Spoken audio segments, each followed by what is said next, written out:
एक बहुत अहम सवाल है और वो सवाल है प्लेसमेंट्स को लेकर, क्योंकि हर बच्चा ये सोचता है कि वो अच्छी पढ़ाई करे और उसे अच्छी प्लेसमेंट्स मिले। आपकी यूनिवर्सिटी में इसको लेकर क्या सिचुएशन है? देखिए, हमारी प्लेसमेंट मैं ये तो नहीं कहता कि बहुत हाई है, लेकिन जो एलिजिबल बच्चे होते हैं लगभग उसमें से 70 से 75% लोग प्लेस हो रहे हैं, बच्चे प्लेस हो रहे हैं।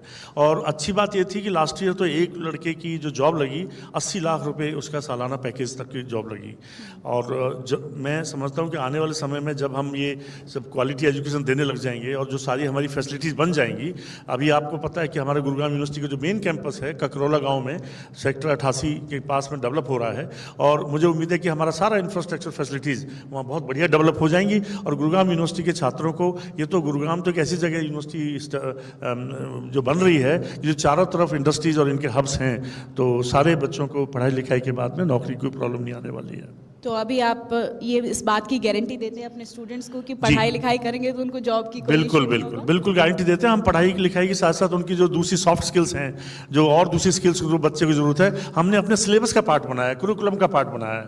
अब हर बच्चे को कई बार क्या है कि आपको बोलना, कई बार बोल नहीं पाते बच्चे, स्टूडेंट्स जब जाते हैं इंटरव्यू के लिए, तो उनको पहले दिन से ही, पहली क्लास से ही उनको इस तरह का वो दिया जा रहा है, अरेंजमेंट किया जा रहा है कि वो बोले क्लास में। बिल्कुल दिनेश जी, ये बहुत अच्छी बात आपने उठाई है। मैं इसका कार्तिक जी से भी जवाब चाहूंगी, क्योंकि कम्युनिकेशन स्किल्स, पर्सनैलिटी डेवलपमेंट, अब बिल्कुल सही कहा आपने, मंच पर आकर बच्चे बोल नहीं पाते हैं। धीरे धीरे किसी भी ऑक्यूपेशन में आप जाते हैं, वहीं पर आपको ज़रूरत पड़ती है आपकी कम्युनिकेशन स्किल्स बेटर हों। तो आपके स्कूल में एक्स्ट्रा एक्टिविटीज़ को लेकर किस तरह से आप लोग कोशिशें कर रहे हैं, क्योंकि पढ़ाई के साथ साथ बच्चे का चहुमुखी विकास हो, ये एक स्कूल की अपनी एक ड्यूटी बनती है। एब्सोल्युटली जी, हर स्कूल को भी ये करना चाहिए और करते भी होंगे, मैं समझता हूँ। तो स्कॉटिश हाई में हम लोग ना कि सिर्फ पढ़ाई लिखाई, बल्कि स्पोर्ट्स, शिवलरी, कम्युनिकेशन, कंपैशन, आज के दिन में हमारे पास 1.2 मिलियन 12 लाख दिव्यांगजन हैं जो कि स्पोर्ट्स में हैं, एथलीट्स हैं जो कि कम्पीट करना चाहते हैं। कल वो जॉब्स में आएंगे। हरियाणा सरकार ने उनको जॉब्स भी ऑफर किया है, कोटा भी ऑफर किया है, उनको पेंशन भी मिलती है। तो ये सब तभी होगा अगर बाकी के जो बच्चे हैं वो सेंसिटाइज होंगे।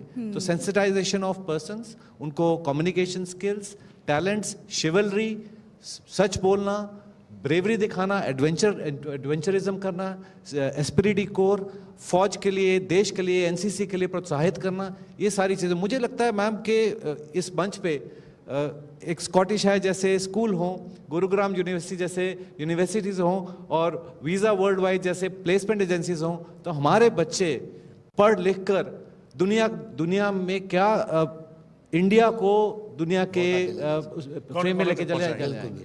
बिल्कुल, गुरुग्राम को देखिए, गुरुग्राम की जो मिट्टी है वो तो उपजाऊ नहीं मानी जाती, लेकिन शिक्षा के क्षेत्र में हम कह सकते हैं कि एक अच्छी उपज हो रही है आप लोगों की कोशिशों की वजह से। मान Singh ji, world wide visa को लेकर, क्योंकि अभी तक लैक ऑफ नॉलेज भी है लोगों में, बहुत सारे लोग नहीं जानते हैं इस बारे में कि आप लोग इस तरह का काम कर रहे हैं, आप प्लेसमेंट्स बच्चों को ये बताने के लिए मैडम आपको तकलीफ दिया, हम यहाँ आए हैं बताने के लिए बच्चों को। गुड़गांव के बच्चे बहुत आगे तक जाएं, हमारी ये सोच है। हमारी कोई अपना पर्सनल हित पूरा करने के लिए ऑफिस नहीं बना रखा। पब्लिक को, गुड़गांव के लोग आगे पहुँचे पढ़ाई करके, जैसे भी वहाँ जाके जो ऑस्ट्रेलिया चले जाएगा पढ़ने के लिए, उसको तो सारे काम, उसकी नौकरी भी लग जाएगी, जाते ही वो पढ़ाई में भी इंटरेस्ट बन जाता है। फिर बच्चे का इंटरेस्ट बन जाता है। अगर 60-70% का बच्चा है तो वो 90% तक पहुंच जाता है वहाँ जाके।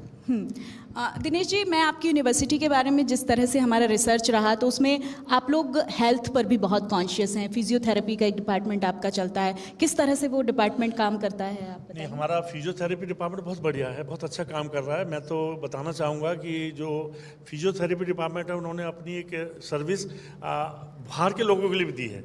आपको यदि खुद को भी कोई छोटी मोटी समस्या होती है तो बजाय कि आप 1000 रुपये दे के किसी हॉस्पिटल में जाएं, किसी और जगह जाएं, यहाँ 10 रुपये या 15 रुपये की पर्ची कटती है और उसके बाद जो लोग आते हैं लेकिन एक शिकायत रहती है लोगों को, यूनिवर्सिटी के सिस्टम से लोगों को शिकायत रहती है कि फिजियोथेरेपी का डिपार्टमेंट तो है पर डॉक्टर्स अवेलेबल नहीं हैं तो फिर टाइम पर नहीं हैं। क्या इस तरह का सिस्टम? देखिए, ऐसा है, अभी हमने जैसे बताया ना, केवल 4 साल पुरानी यूनिवर्सिटी है और अभी हमारी अपना इंफ्रास्ट्रक्चर, अपनी बिल्डिंग बन रही है सेक्टर 88 85 में। लेकिन जो भी सीमित साधन हैं उनके हिसाब से हम बेस्ट कर रहे हैं।